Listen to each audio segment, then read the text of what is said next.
bullicio ya paró. Los que siembran en los campos terminaron su labor.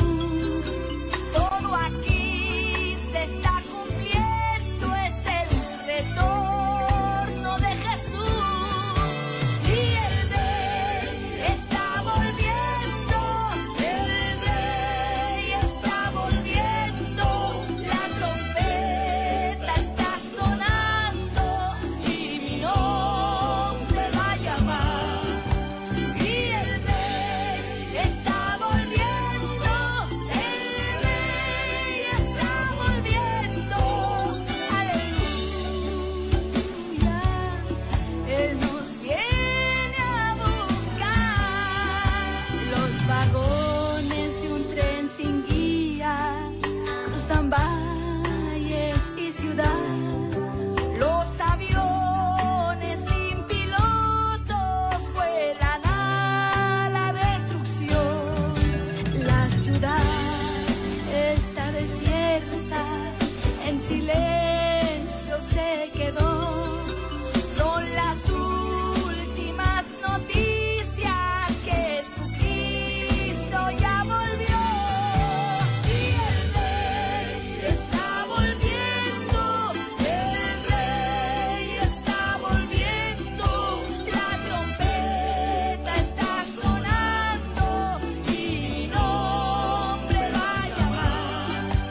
Y el rey está volviendo, el rey está volviendo, aleluya. Él nos viene a buscar. Multitudes van subiendo, se oye un coro celestial. Todo el cielo se está abriendo, Cristo aparecerá. Como el son de muchas aguas, oímos su resonar. Aleluya al Cordero, ya nos vamos al hogar. Si el rey está volviendo, el rey está volviendo, la trompeta está sonando y mi nombre va a llamar. Si el rey está volviendo, el rey está volviendo, aleluya. Él nos viene a buscar. Si el rey está volviendo, el rey está volviendo, la trompeta está sonando y mi nombre va a llamar.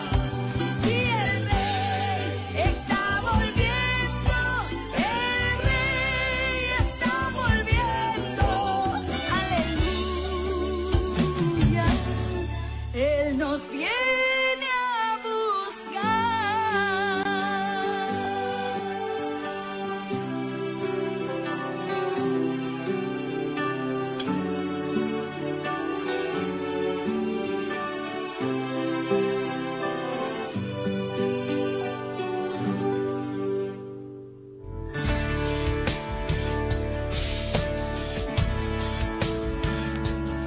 Ahí escuchábamos a la hermana Gladys Muñoz. Bien, vamos a ir entonces a la palabra del Señor. Vamos a compartir un mensaje ahí en el libro de Éxodo.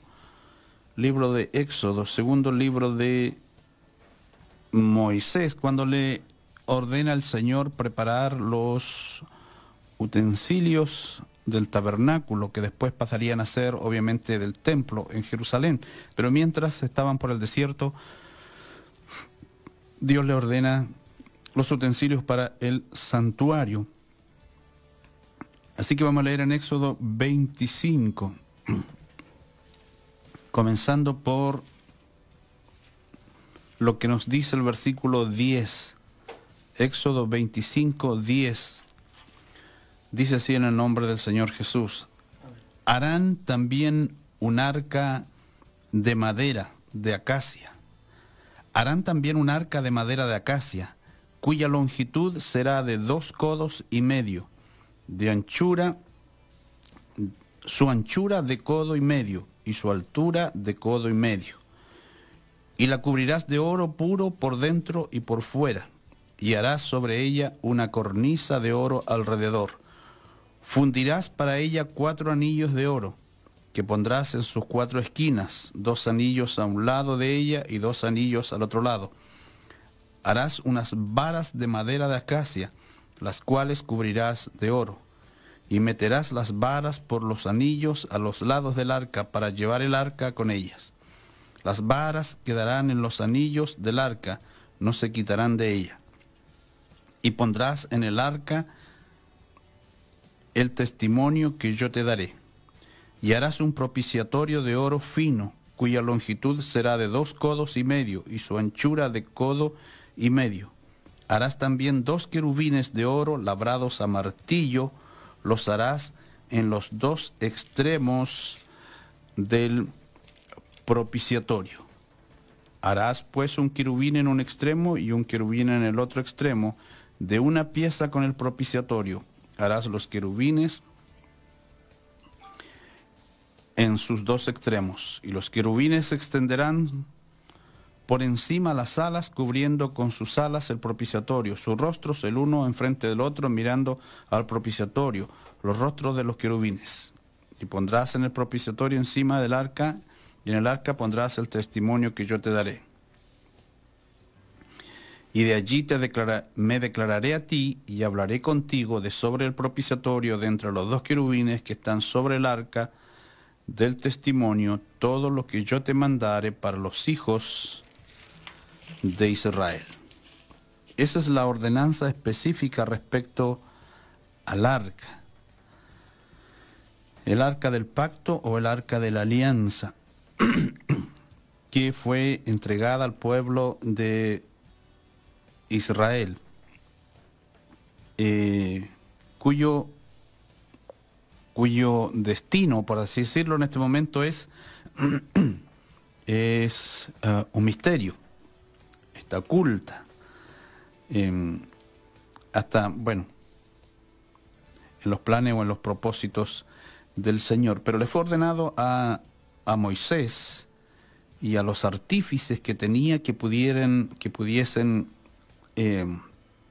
confeccionar esta arca. Y para nuestro entendimiento, para nuestra idea como chilenos o como sudamericanos, el arca simplemente es un cajón o una caja, algo de forma más, ¿cuál es la palabra? La forma rectangular, esa era, se me estaba escapando. Más que cuadrada, es obviamente rectangular. Así que por eso también, entre paréntesis, siempre se menciona el arca de Noé, que era eso, un arca, un cofre, un cajón grande que tenía que flotar. Y constantemente escuchamos la barca de Noé, y es el arca de Noé, sin vela, sin timón, sin ancla, lo único que tenía que hacer era flotar. Asimismo, el arca, obviamente las dimensiones muy distintas, pero el arca del pacto de la alianza, que aquí dice que era de madera de acacia y cubierta de oro.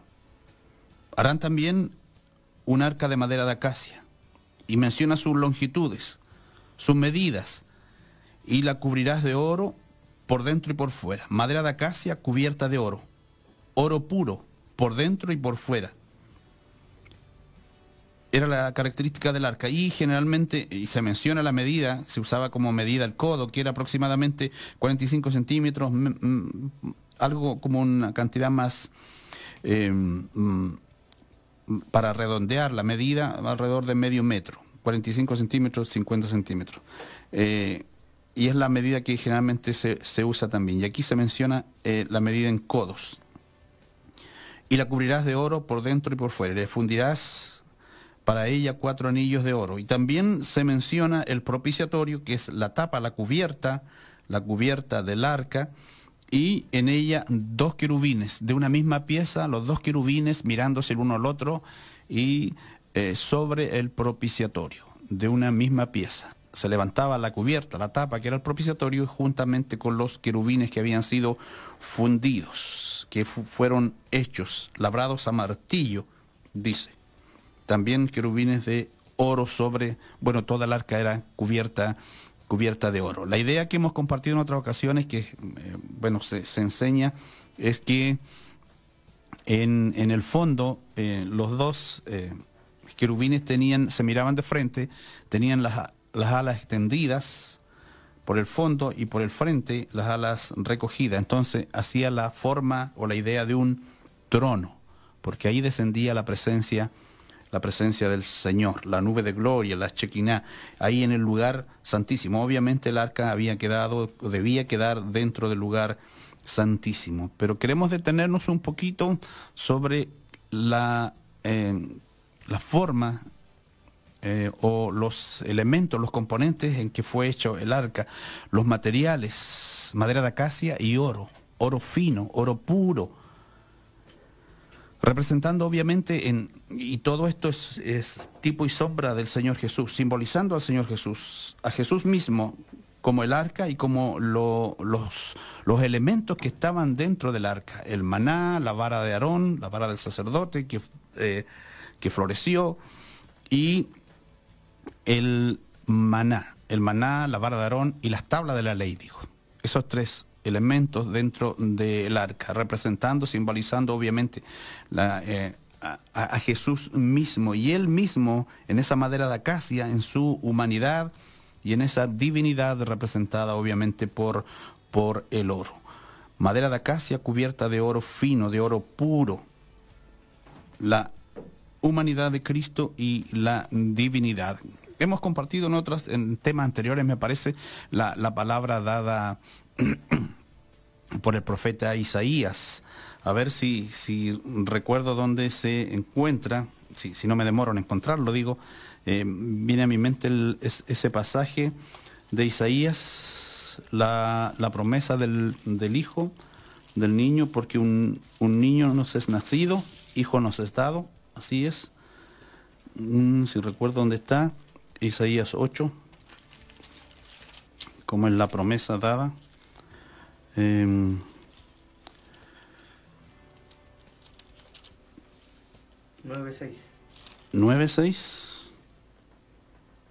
Esa es la palabra, porque un niño nos es nacido, hijo nos es dado. Es el mismo Cristo, pero se presenta obviamente como un niño nacido y un hijo dado. El Cristo que vino del cielo y el niño que nació obviamente de María, representando la humanidad y la divinidad de Cristo Jesús. Ahora, obviamente, como siempre se enseña, como siempre se da a conocer, respecto a los que dudan y a los que ponen en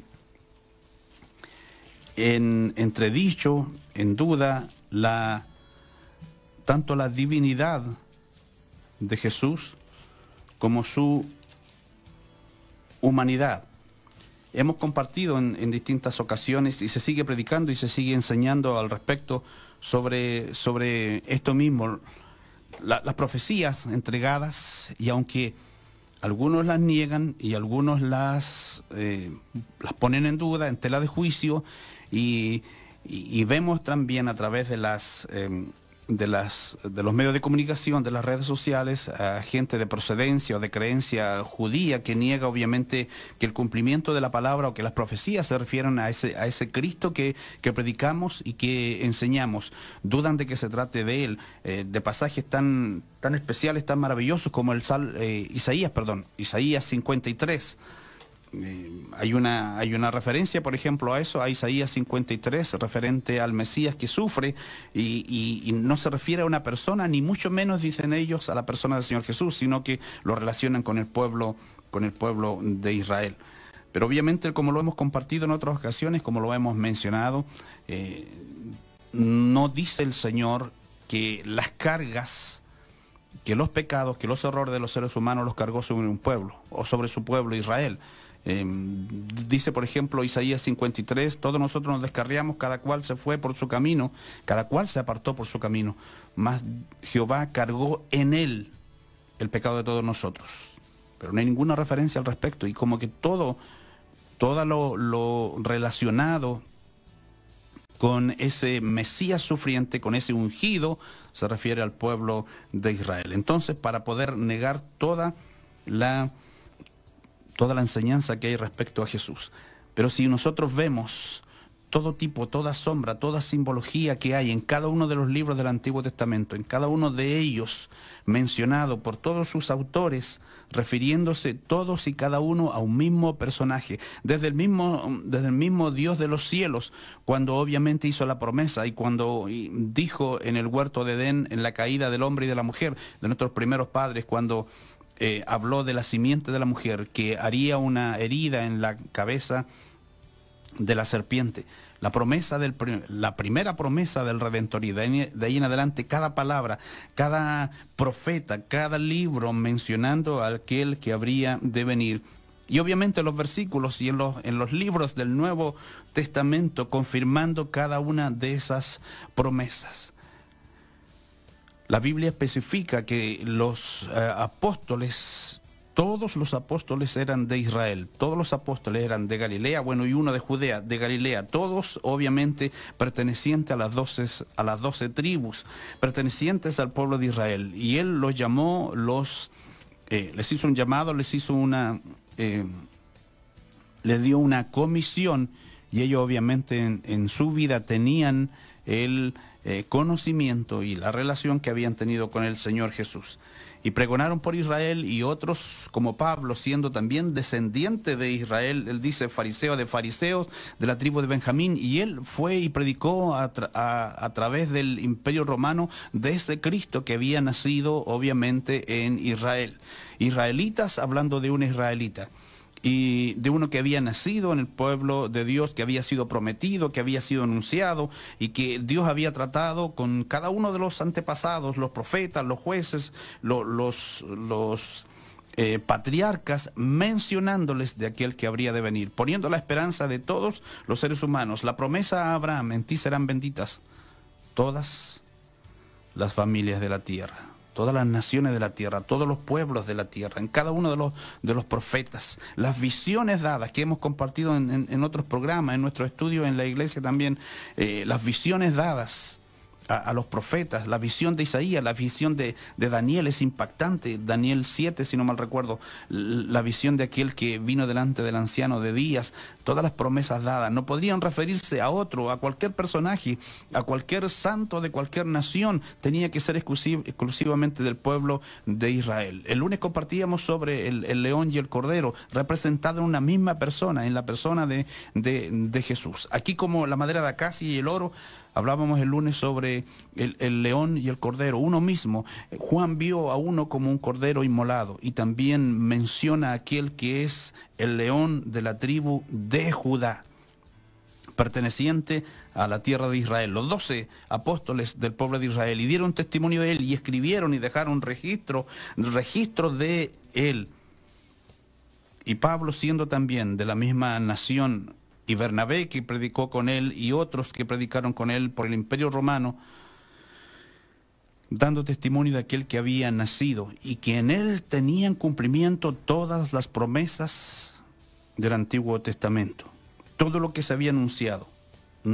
Él mismo, cuando se despide ahí en Lucas del último capítulo, Lucas 24, 44, todo lo que está escrito de mí, todo lo que está escrito de mí, en las 3 divisiones que tienen los libros hebreos, en la ley, en los salmos y en los profetas, todo lo que está escrito de mí, todo, con lujo de detalles, todo, y tiene su fiel cumplimiento en Cristo Jesús. Y hay quienes todavía enfatizan en decir que, y no es que nos obsesionemos al respecto, pero tenemos que recalcar, porque la palabra de Dios así lo dice, dar testimonio de aquel que ha venido a nuestras vidas. Como dice el apóstol, el dar testimonio de Jesús, el poder mencionar a aquel que hizo tanto bien a nuestras vidas y nos ha beneficiado con su salvación, a este que es representado, a este Cristo maravilloso que es representado a través de la madera de acacia en su humanidad, al venir y vivir entre los hombres, nacer de mujer, conforme dice la Escritura. Cuando vino el cumplimiento del tiempo, nació Jesús de mujer, en el plan de Dios, en el proyecto de Dios, en el plan de salvación de Dios, y habitar entre los hombres, y vimos su gloria, dice el apóstol, y habitó entre nosotros. En ese plan y en esa obediencia al Padre se despojó de su deidad para vivir entre los hombres. Tuvo sueño, tuvo hambre, tuvo cansancio, sintió la angustia, la aflicción.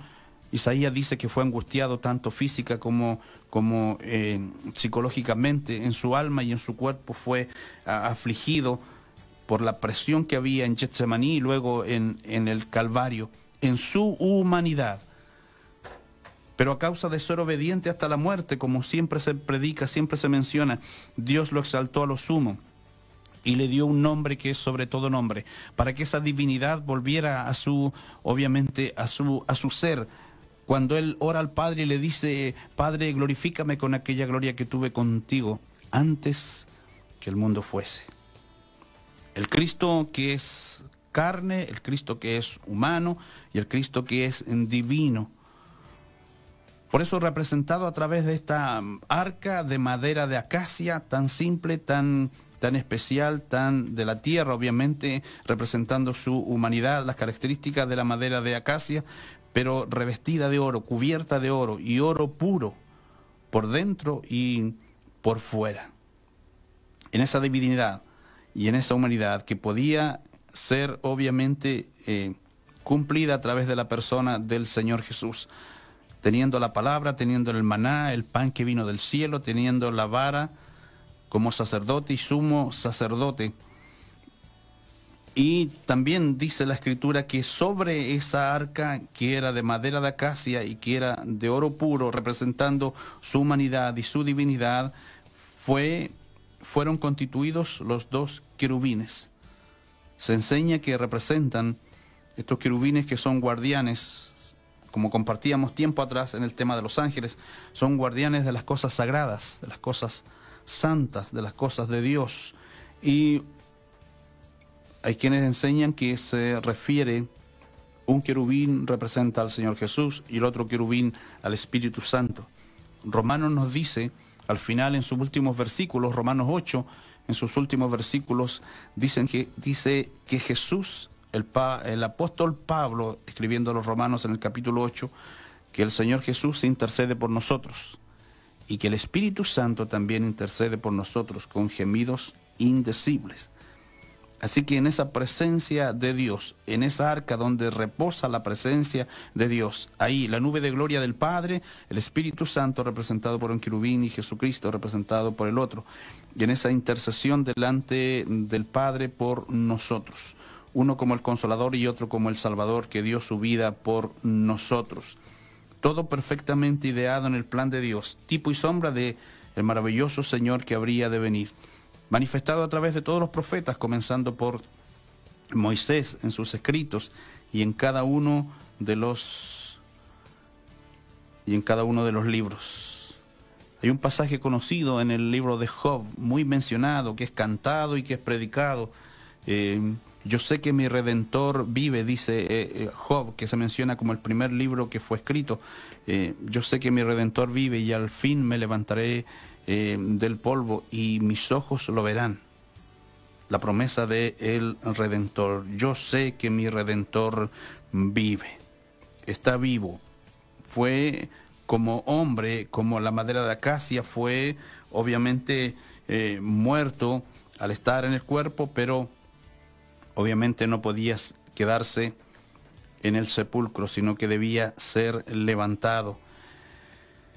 Y para nosotros, para nuestro tiempo, para las condiciones nuestras y las situaciones de estos tiempos en que tanta cosa extraña se enseña y tanto se desanima a través de las doctrinas que aparecen, Nosotros debemos seguir sujetándonos a las promesas que están a través de las Escrituras cumplidas en la persona del Señor Jesús. Todo lo que está registrado de Él, todo lo que está escrito. Cuando el apóstol dice, yo sé en quién he creído, entonces, ¿podrá alguien venir a cambiar el pensamiento de Pedro, de Juan, de Jacobo, de cualquiera de ellos, de Pablo, de Bernabé, los que predicaron fuera de Israel, cuando el Señor se les presentó? Por algo ellos no tuvieron duda alguna en poder entregar su vida delante del Señor. Por eso decimos, por la vida que tuvieron, por la transformación en ellos después de conocer a Jesús, de vivir con Él, de comer con Él, de estar con Él, y la venida del Espíritu Santo, sus vidas fueron transformadas. Cuando mencionamos, por ejemplo, escribiendo el apóstol a los Corintios, les dice todos aquellos a quienes el Señor se les fue apareciendo en su vida, ellos estuvieron dispuestos a dar su propia vida, a ser martirizados, porque sabían en quién habían creído, le habían visto vivo y luego le vieron glorificado y representado o presentado delante de ellos cuando había resucitado. Así que no dudaron en ofrecer hasta su propia vida por el Señor. Vieron sus propias vidas cambiadas y vieron lo que el Señor había hecho en sus vidas, la influencia que Cristo había tenido en sus vidas. ¿Podría alguien, por muy sabio que fuera, venir a cambiar lo que ellos no solamente habían aprendido o leído o escuchado, sino que habían percibido, habían vivido?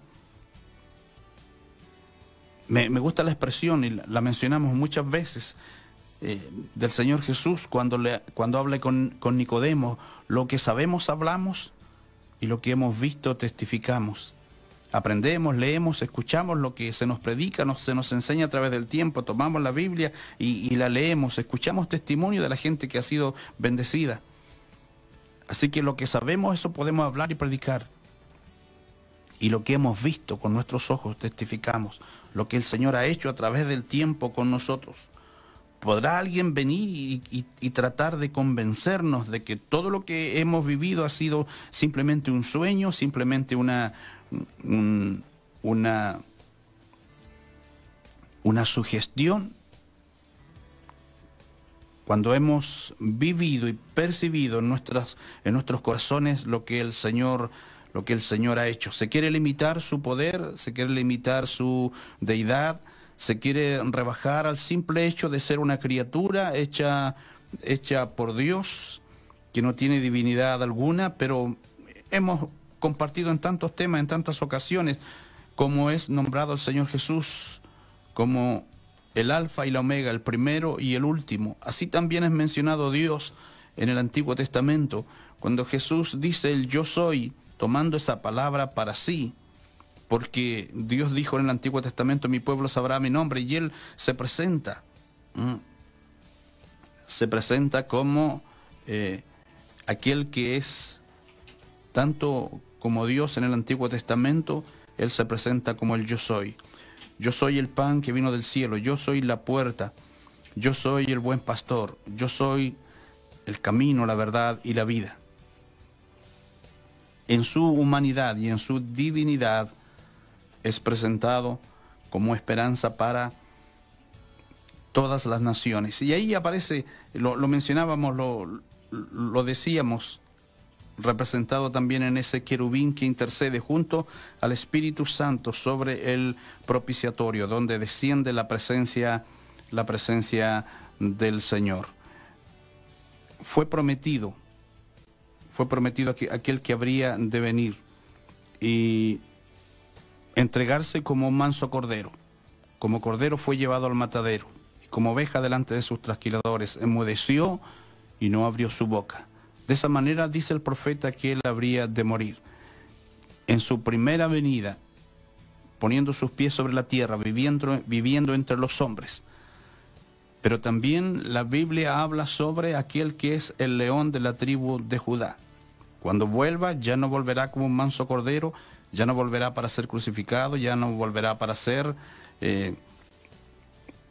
pisoteado y afrentado por los hombres como lo fue en su primera venida, sino que vendrá como el león que él es, el león y el verdadero león de la tribu de Judá, como rey de reyes y señor de señores.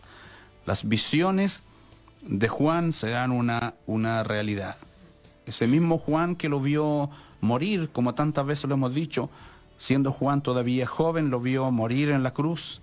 Parece que el mundo se acababa, parece que todo se les venía encima, parece que todos sus sueños, todas las promesas terminaban con él muriendo en la cruz. Pero cuando entendieron por el Espíritu Santo que era el cumplimiento, cuando él se les apareció y estando resucitado por 40 días con ellos, les dio a entender las promesas del Señor registradas en la Escritura.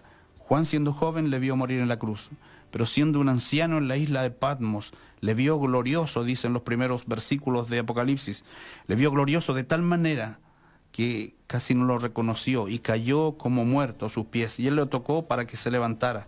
Ese mismo que él había visto morir años atrás en la cruz, lo veía glorioso, esplendoroso, magnífico ahí en la aparición, en la visión en la isla de Patmos. Ese mismo Jesús, en carne y hueso, como en la madera de acacia, luego divino como el oro puro, y en toda la visión de Apocalipsis. Entonces Juan, Pablo, Pedro, todos, cada uno de ellos, obviamente fueron impactados y su vida no fue la misma.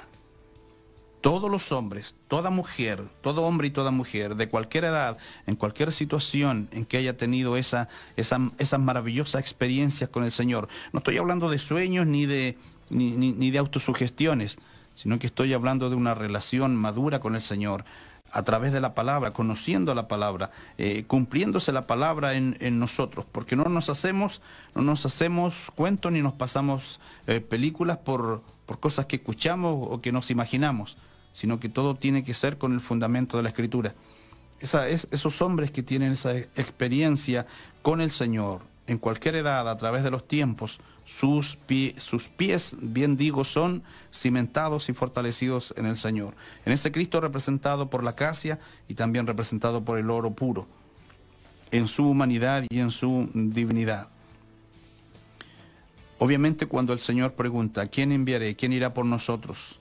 En su divinidad, en la magnificencia de su gloria, no podía estar entre los hombres. No puede habitar donde hay pecado, pero pudo tomar forma humana para venir y estar entre los hombres, conocer los hombres y ponerse en su lugar, porque fue lo que hizo, al tomar nuestro lugar donde debía ser crucificado. Se menciona mucho últimamente lo que respecta a la cruz. Algunos dicen que la cruz no le correspondía, no era para él. Incluso la forma que tenía era más grande, por lo tanto hubo que extender sus brazos y eso produjo que se descoyuntara. Exactamente. Y enfatizan sobre el nombre de Barrabás, que quiere decir hijo del Padre. O sea que representado así, él tomó nuestro lugar. Tomó una cruz que no le correspondía. Él tomó nuestro lugar. Habiendo vivido y habiendo sufrido como hombre para que Dios, como ser humano, para que Dios le volviera esa gloria que había tenido con él antes que el mundo fuese. Gracias damos a este Cristo Jesús maravilloso. Despreciado por algunos, ignorado por otros, pero la luz de Dios nos ha iluminado a través de su maravillosa palabra para poder entender aquel que fue carne y que también fue y es divino y está a la diestra del Padre conforme todas las promesas, conforme las visiones dadas a los profetas de aquel que sería grande entre los grandes, el más grande de todos, alto y sublime, como dice la Escritura. Damos gracias al Señor, oramos. Eterno Padre, gracias en esta hora, Señor. Gracias por su palabra y por recordarnos, Señor, a través de ella, todo el beneficio que tenemos como hijos de Dios y como seres humanos, por la humanidad de Cristo y por su divinidad. Todo lo que está a nuestro alcance, por su sufrimiento, por todo lo que padeció, para entendernos, para tomar nuestro lugar, para hacer la expiación por nosotros, para borrar nuestros pecados, para reconciliarnos con el Padre, para estar muriendo en nuestro lugar, Señor. Padre, gracias. Gracias también porque por ese precio pagado recibió un nombre que es sobre todo nombre, para que podamos, Señor, tener un sumo sacerdote que nos conviene, como dice su palabra, confiable y permanente en el tiempo, en quien podemos depositar todas nuestras debilidades para ser fortalecidos. Señor, gracias por sus muchas misericordias, por su grande amor, por la humanidad de Cristo y por su divinidad, que nos ha permitido, Señor, esperanza como nosotros, Señor, la raza humana caída y restaurada nuevamente a través del sacrificio de Cristo Jesús nuestro Señor. Padre, gracias, gracias, gracias en el nombre de Jesús nuestro Salvador. Amén.